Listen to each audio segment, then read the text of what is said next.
మాట్లాడదాం. నమస్తే చంద్రశేఖర్ గారు. నమస్కారం సార్. బాగున్నారా? ఎక్సలెంట్. సో ఇప్పుడు మీదే నడుస్తున్నట్టుంది హవా. 11 మందిలో ఒకరు కదా హవా. వైఎస్ఆర్ కాంగ్రెస్ పార్టీది నడుస్తుంది. వైఎస్ఆర్ కాంగ్రెస్ పార్టీ నడుస్తుందా? అంటే మీ పార్టీలో, మీ పార్టీ శ్రేణులు మీద నడుస్తుంది, ప్రభుత్వంలో మీద ఎట్లా నడిచింది? వైఎస్ఆర్ కాంగ్రెస్ పార్టీ ప్రాతినిధ్యం ప్రజల్లో ఉంటుంది.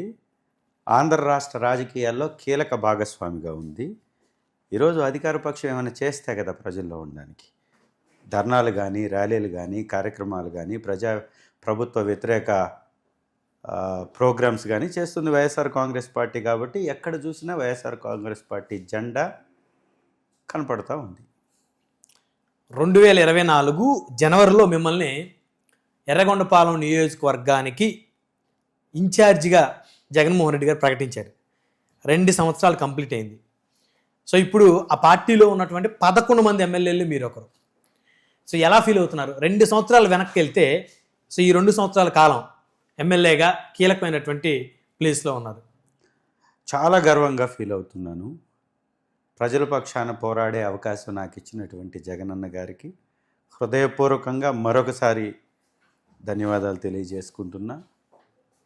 ఈ రాష్ట్రంలో 11 మంది గెలవడం వైఎస్ఆర్ కాంగ్రెస్ పార్టీ తరఫున, దానిలో నేను ఉండటం నిజంగా నా పూర్వజన్మ సుకృతం. ఈ రాష్ట్రంలో అధికార పార్టీ చేసేటటువంటి తప్పులను ఎత్తి చూపే అవకాశం నాకు దక్కింది. అందుకే ఎప్పటికీ జగనన్నకు రుణపడి ఉంటాను. సో టచ్లో ఉంటుంటారు సార్? నెలకు ఒకసారన్నా? ఖచ్చితంగా ఉంటాం.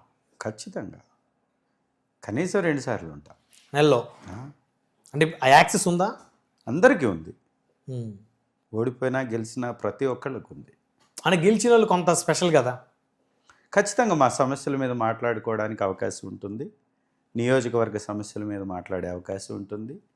ఏ విధంగా వాటి నుంచి మేము బయటికి రావాలని వారితో డిస్కస్ చేసే అవకాశం ఉంటుంది. రిమైనింగ్ విషయాల్లో ప్రతి నియోజకవర్గంలో కార్యక్రమాలు జరుగుతున్నాయి కాబట్టి అందరికీ అందుబాటులో ఉన్నారు. ప్రతి వారం ప్రతి ఒక్కరిని కలుస్తూ ఉంటారు. ఎన్నికల ముందు వరకు కొండేపి సీట్ కోసం బాగా ప్రయత్నం చేశారు. మీ సొంత నియోజకవర్గం కొండేపి. ఎస్. సింగరాయకొండ పంచాయతీలో మొదట మీ బంధువులను గెలిపించుకొని అక్కడి నుంచి మీ ప్రస్థానం మొదలుపెట్టారు. కరెక్ట్. సో కొండేపి కోసం బాగా ట్రై చేశారు. కొండేపి ఇవ్వలేదు, మీకు ఎర్రగొండపాలెం ఇచ్చారు. కొండేపి ఇస్తే ఓడిపోయారు కదా. ఎందుకు అనుకుంటున్నారు అట్లాగా? అంటే ఆల్రెడీ కొండేపి ఓడిపోయింది నియోజకవర్గం. ఖచ్చితంగా ఓడిపోయే సమస్య లేదు. ఎర్రగొండపాలెంలో అద్భుతమైనటువంటి నాయకత్వం ఉంది. ఎర్రగొండపాలెం ప్రజలు గుండెల్లో పెట్టుకున్నారు. ఈరోజు నా సొంత ఇంటికి వెళ్ళినటువంటి అనుభూతి నియోజకవర్గంలో ఉంటుంది. అందరం సరదాగా కూర్చుంటాం, కలిసి ఉంటాం, సరదాగా ప్రజల వైపున సమస్యల్ని డిస్కస్ చేసుకుంటాం, మళ్ళీ ప్రజాక్షేత్రంలో పోరాటం చేస్తూ ఉంటాం. సో ఎర్రగొండపాలెం ప్రజలు ఓన్ చేసుకున్నట్టు మిమ్మల్ని చాలా చాలా చాలా చాలా జీవితకాలం రుణపడి ఉండాల్సిందే. ఇంకా అదే మీ నియోజకవర్గం లైఫ్ లాంగ్. ఖచ్చితంగా. మళ్ళీ అటు ఇటు పక్క నియోజకవర్గాలు చూసే పరిస్థితి. ఎందుకు వెళుతాం? ఆ నియోజకవర్గం మీద నా బాధ్యత ఉంది. ఆ నియోజకవర్గంలో నేను చేయాల్సినటువంటి పనులు ఉన్నాయి. ఆ ప్రాంత ప్రజలు నాపై చూపించినటువంటి ప్రేమకి నా బాధ్యత ఆ నియోజకవర్గాన్ని డెవలప్ చేయడం. కాబట్టి మొట్టమొదట ప్రాధాన్యత ఎర్రగొండపాలెంకి ఇచ్చిన తర్వాతే మిగిలిన రాజకీయ భవిష్యత్తు గురించి మాట్లాడతాం. ఎర్రగొండపాలెం అభివృద్ధి చేయడానికే నాకు అవకాశం కావాలి.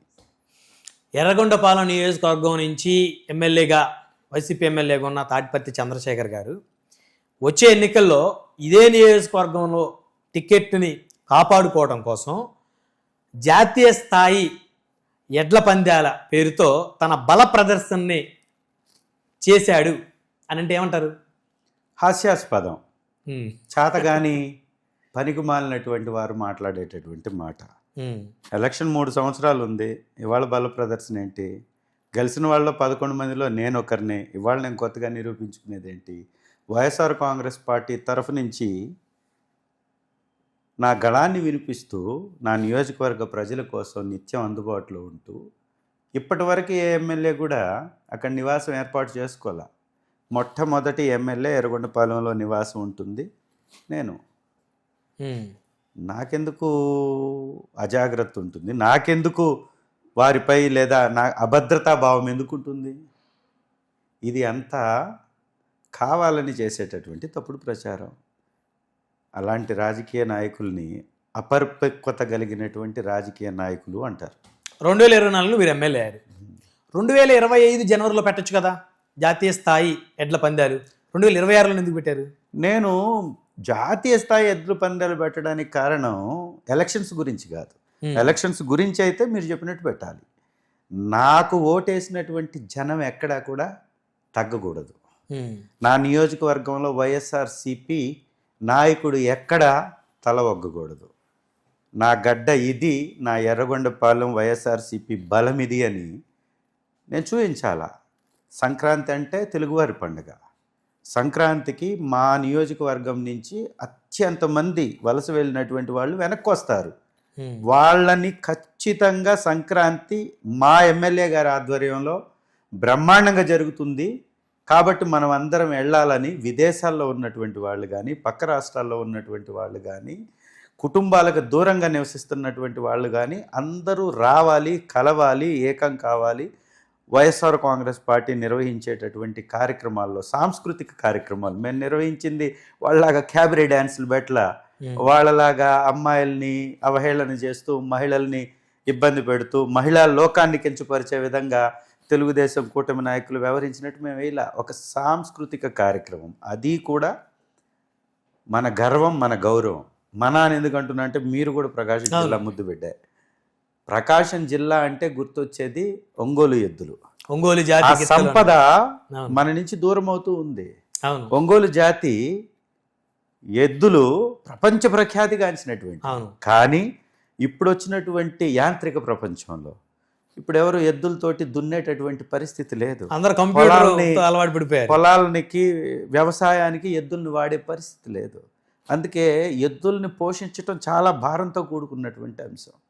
ఒక ఎద్దుకు కనీసం అంటే 10,000 రూపాయల నుంచి 15,000 రూపాయలు మినిమం ఖర్చు వస్తుంది దానికి.